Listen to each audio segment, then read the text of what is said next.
नमस्कार, रूबरू देख रहे हैं आप और मैं हूं आपके साथ शिवानी रतूड़ी। देखिए, धर्मांतरण कोई मामूली या निजी मामला नहीं, ये एक ऐसी साजिश का हिस्सा है जिसमें कट्टरपंथी सोच को बढ़ावा देकर समाज को बांटने और देश के माहौल को खराब करने की कोशिश की जाती। हाल ही में सामने आए केजीएमयू धर्मांतरण मामले ने इस खतरे को और साफ कर दिया है।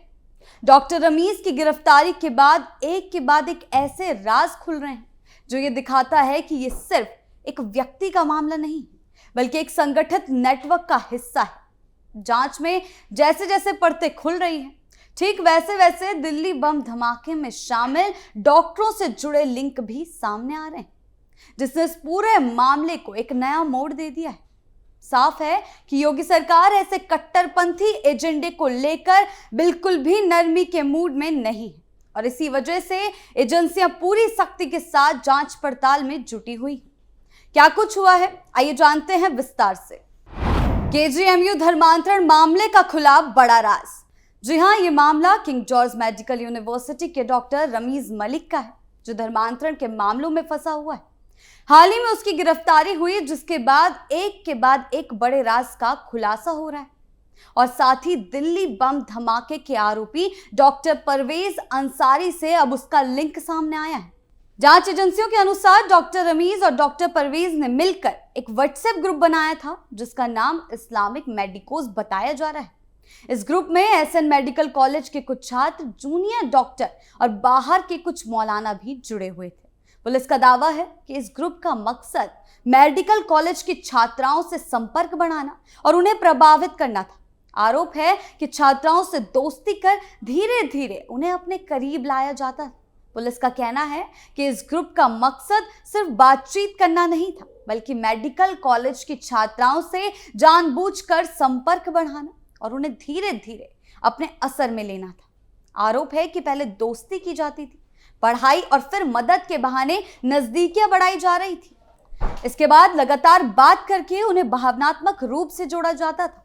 जांच के मुताबिक इसी दौरान छात्राओं के मन में उनके धर्म, समाज और पहचान को लेकर भ्रम पैदा किया जाता है और उन्हें भड़काने की कोशिश की जाती थी।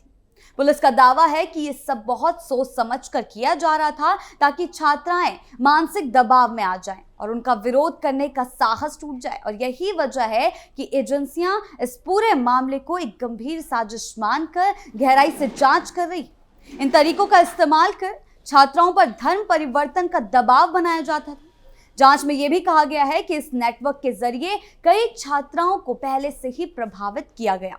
2012 से 2017 तक सक्रिय नेटवर्क। जांच में सामने आया है कि 2012 से 2017 के बीच एसएन मेडिकल कॉलेज में हर साल लगभग 15 मुस्लिम छात्र एडमिशन लेते थे और आरोप है कि बाद में इन छात्र को इस व्हाट्सएप ग्रुप से जोड़ा जाता था और उसके बाद छात्राओं से दोस्ती करने के लिए प्रेरित किया जाता था। जांच एजेंसियों का मानना है कि ये एक संगठित नेटवर्क के तहत किया जा रहा था जो कई सालों तक सक्रिय रहा। मेडिकल कॉलेज के कमरों में बैठकें। जी हां, आपको बता दें, कॉलेज के कुछ कमरों में बैठकों का आयोजन भी किया जाता था। पुलिस रिकॉर्ड्स में ये साफ बताया गया है। इन बैठकों में धर्म से जुड़े मुद्दों पर चर्चा होती थी और छात्राओं को प्रभावित करने की रणनीति बनाई जाती थी कि कैसे उन्हें भड़काया जाए। बताया जा रहा है कि रमीज ने अपने बैच की एक टॉपर छात्रा को भी अपने प्रभाव में लेने की कोशिश की थी। हालांकि इन सभी आरोपों की जांच अभी भी जारी है। फरारी और गिरफ्तारी। जी हां, डॉक्टर रमीज मलिक पर केजीएमयू में एक महिला डॉक्टर से छेड़छाड़ और धर्मांतरण की कोशिश का आरोप लगा था। मामला सामने आने के बाद डॉक्टर रमीज फरार हो गया था। पुलिस ने उसकी गिरफ्तारी के लिए इनाम भी घोषित किया। इस बीच पुलिस ने उसके माता पिता को भी पीलीभीत से गिरफ्तार किया। हालांकि अब उसकी गिरफ्तारी हो चुकी है, जिसके बाद पूछताछ में कई अहम जानकारियां सामने आने का दावा किया गया और ये भी उसी के बाद पता चला है कि उसका संपर्क, उसका लिंक डॉक्टर परवेज से था। रिपोर्ट्स के अनुसार डॉक्टर रमीज करीब 2 हफ्ते से ज्यादा समय तक फरार रहा। बताया जा रहा है कि वो अपने बंद पड़े किराए के मकान से सामान निकालने और कोर्ट में पेश होने की तैयारी में लखनऊ आया था और इसी दौरान लखनऊ वेस्ट की चौक पुलिस ने उसे गिरफ्तार कर दिया और जेल भेज दिया। हिंदू लड़कियों से संपर्क के आरोप। जांच में यह भी सामने आया है कि डॉक्टर रमीज लगातार हिंदू लड़कियों से संपर्क करता था घंटों फोन पर बातचीत करता था और धीरे धीरे उन्हें अपने प्रभाव में लेने की कोशिश करता था।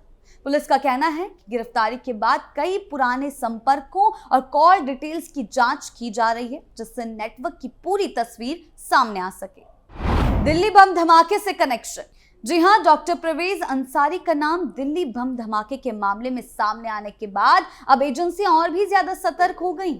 जब रमीज का लिंक उनसे पाया गया तो एजेंसियां और भी ज्यादा कड़ी निगरानी कर रही।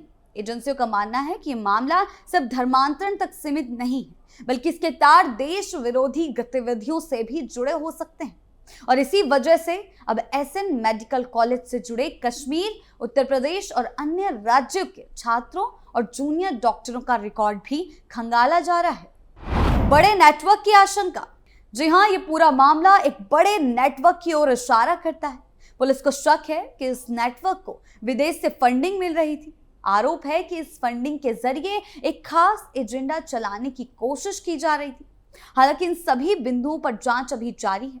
फिलहाल जिस तरह से एक कॉलेज से दूसरे कॉलेज और दिल्ली बम धमाके से जुड़े आरोपी का नाम सामने आया, उसने ये साफ कर दिया कि किसी बड़े नेटवर्क को अंजाम दिया जा रहा था और इसीलिए अब पुलिस एजेंसियां जो हैं, जांच एजेंसियां जो हैं, वो सतर्क हो गई हैं। छांगुर से निकला रमीज का कनेक्शन।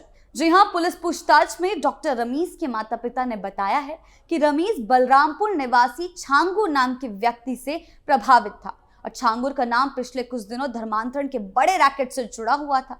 छांगुर को पहले ही धर्मांतरण गिरोह का सरगना बताया जा चुका है। उसके पकड़े जाने के बाद रमीज पहले से परेशान रहने लगा था और अब पुलिस रमीज और छांगुर के बीच के संबंधों की भी गहराई से जांच कर रही है। सरकार की लगातार छापेमारी और जांच। जी हां, पुलिस और अन्य एजेंसियां लगातार छापेमारी कर रही। एक एक कर नए कनेक्शन सामने आ रहे हैं। Call record, bank transaction, social media account और व्हाट्सएप ग्रुप की जांच की जा रही। एजेंसियों का कहना है कि किसी भी आरोपी को बख्शा नहीं जाएगा और कानून के तहत सख्त कार्रवाई की जाएगी। उत्तर प्रदेश सरकार और पुलिस प्रशासन का कहना है कि ऐसे मामलों में सख्त से सख्त कार्रवाई की जाएगी, क्योंकि ऐसे आरोपियों को, ऐसी कट्टरपंथी सोच रखने वालों को किसी भी तरह की नरमी नहीं दी जाएगी। सरकार का दावा है कि प्रदेश में किसी भी तरह की साजिश को कामयाब नहीं होने दिया जाएगा। धर्मांतरण और देश विरोधी गतिविधियों से जुड़े मामलों पर जीरो टॉलरेंस की नीति अपनाई जा रही है। ये पूरा मामला जांच के दायरे में है। कई आरोपियों से पूछताछ चल रही है और कई और नाम सामने आने की संभावना जताई जा रही है। आने वाले दिनों में इस मामले में और भी बड़े खुलासे हो सकते हैं। इस मामले में योगी सरकार जीरो टॉलरेंस की नीति के तहत लगातार कार्रवाई कर रही और ऐसे अपराधियों को जड़ से उखाड़ने का काम किया जा रहा है, ताकि ऐसी कट्टरपंथी सोच रखने वालों को साफ संदेश जाए कि इस तरह समाज में जहर फैलाकर वो बच नहीं सकते। कुल मिलाकर इस पूरे मामले ने साफ कर दिया है कि धर्मांतरण और कट्टरपंथ से जुड़े नेटवर्क सिर्फ समाज को बांटने का काम नहीं करते, बल्कि देश की सुरक्षा के लिए एक बड़ा खतरा बन सकते हैं। जिस तरह से जांच में एक के बाद एक कनेक्शन सामने आ रहे हैं, उससे ये साफ संकेत मिलता है कि साजिश गहरी और संगठित हो सकती है। योगी सरकार और जांच एजेंसियों का रुख पूरी तरह साफ है।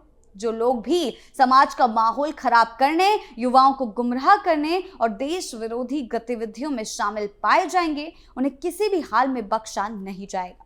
जांच अभी जारी है और आने वाले समय में इस नेटवर्क से जुड़े और भी बड़े नाम सामने आने की पूरी संभावना जताई जा रही है।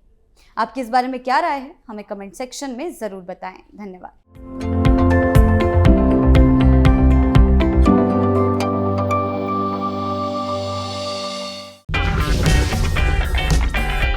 अगर आपको हमारा वीडियो पसंद आया हो तो इसे लाइक करें, हमारे चैनल को सब्सक्राइब करें और हाँ, बेल आइकन दबाना ना भूलें, ताकि आप तक हमारे वीडियो की नोटिफिकेशन पहुंचती रहे। आप अपना सुझाव हमें कमेंट बॉक्स में दे सकते हैं। हमारे साथ जुड़ने के लिए शुक्रिया।